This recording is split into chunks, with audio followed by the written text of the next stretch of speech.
रात का सन्नाटा, अचानक गोलियों की आवाज। दिल्ली के रोहिणी इलाके में एक खतरनाक मुठभेड़ ने सबको हिला दिया।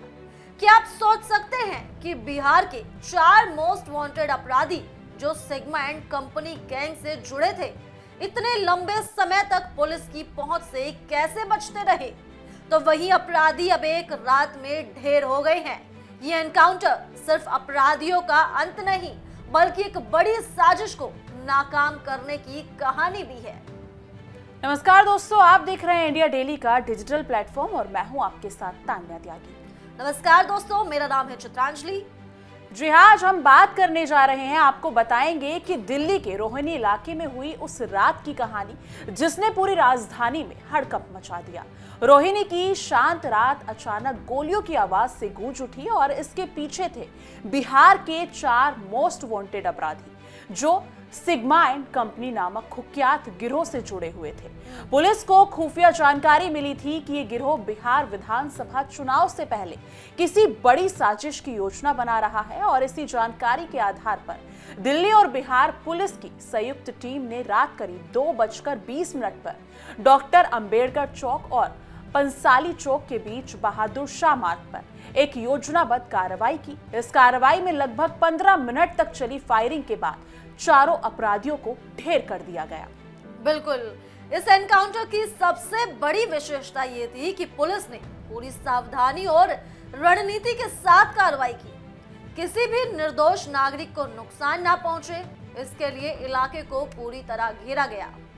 मारे गए 4 अपराधियों में से एक की पहचान दिल्ली के करावल नगर निवासी अमन ठाकुर के रूप में हुई, जबकि बाकी 3 अपराधी बिहार के सीतामढ़ी जिले के निवासी थे। इनके पास से आधुनिक हथियार और गोला बारूद बरामद हुए। सिग्मा एंड कंपनी गैंग का सरगना रंजन पाठक बताया जा रहा है। इसके अलावा बिमलेश महतो उर्फ बिमलेश सहनी और मनीष पाठक भी मुठभेड़ में मारे गए। पुलिस के अनुसार ये गैंग हत्या, रंगदारी, लूट जैसे गंभीर आपराधिक वारदातों में शामिल था और राजधानी में अपने नेटवर्क का विस्तार कर रहा था। जी हाँ, सूत्रों के मुताबिक बिहार विधानसभा चुनाव से पहले ये अपराधी किसी बड़ी साजिश में शामिल थे। उनका टारगेट राजनीतिक हस्तियों या बड़े कारोबारी हो सकते थे। पुलिस ने समय रहते कार्रवाई करके साजिश को नाकाम कर दिया। मुठभेड़ के बाद इलाके में भारी पुलिस बल तैनात किया गया और आसपास के इलाकों को पूरी तरह सुरक्षित बनाया गया है। वरिष्ठ अधिकारियों ने बताया कि ऑपरेशन पूरी तरह से योजनाबद्ध था और इसका उद्देश्य न केवल अपराधियों का खात्मा करना बल्कि संभावित अपराधों को रोकना भी था। इस एनकाउंटर ने यह भी साबित किया कि अपराधियों के खिलाफ समय पर की गई कार्रवाई कितनी महत्वपूर्ण होती है। चाहे रात का समय हो या अपराधी आधुनिक हथियारों से लैस हो, पुलिस ने पूरी रणनीति और बहादुरी के साथ कार्रवाई की। इस एनकाउंटर से यह भी स्पष्ट हो गया कि सिग्मा एंड कंपनी जैसी गैंग अब राजधानी या बिहार में खुलेआम आतंक नहीं फैला पाएंगे। जी हाँ, इस मुठभेड़ की सबसे अहम बात ये रही कि ये केवल 4 अपराधियों का खात्मा नहीं था, बल्कि बिहार चुनाव से पहले संभावित बड़ी साजिश को रोकने का प्रतीक बन गई। पुलिस ने पूरी सावधानी के साथ इलाके को घेरा और जवाबी फायरिंग में अपराधियों को खत्म किया। किसी भी निर्दोष नागरिक को नुकसान नहीं पहुंचा।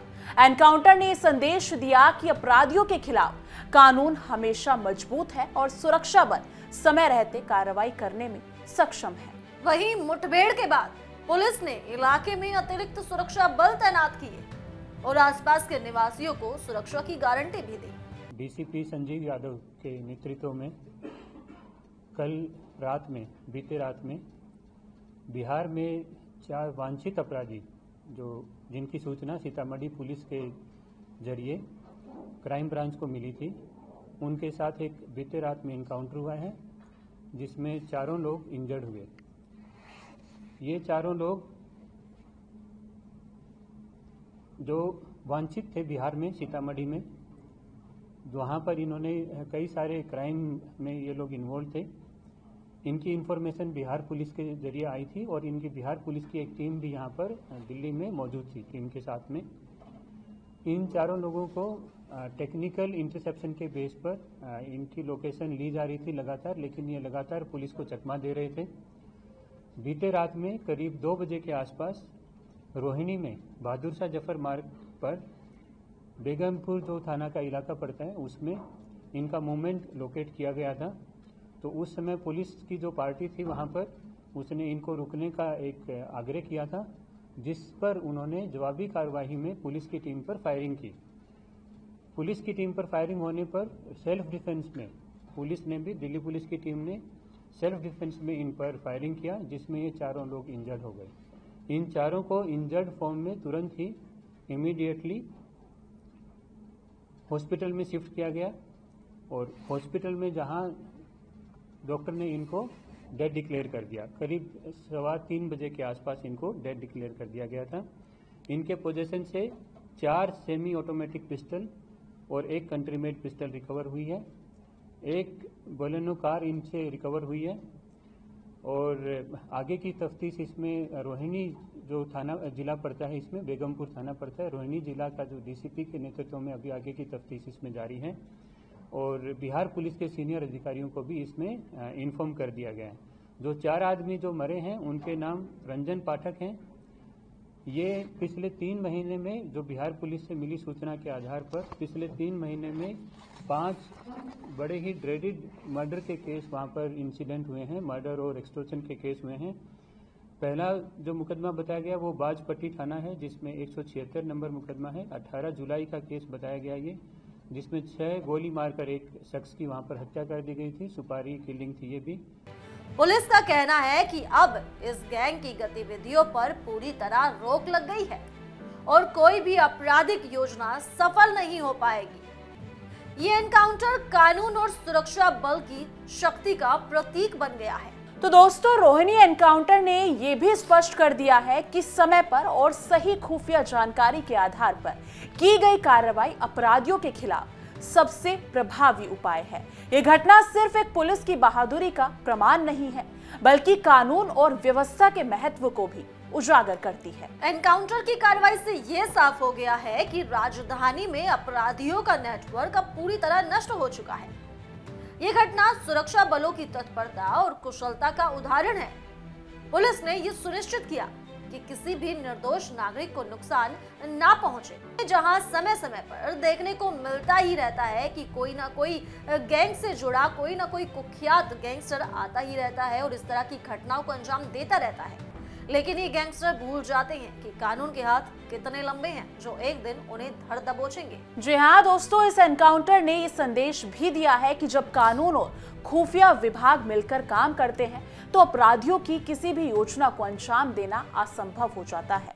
ये एनकाउंटर केवल अपराधियों के खिलाफ कार्रवाई नहीं थी, बल्कि संभावित बड़े अपराध और साजिश को नाकाम करने का प्रतीक भी बन गई है।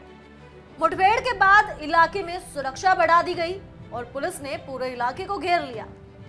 आसपास के लोग राहत महसूस कर रहे हैं क्योंकि ये कार्रवाई न केवल अपराधियों का खात्मा कर गई, बल्कि किसी भी संभावित राजनीति या आर्थिक साजिश को भी नाकाम कर दिया।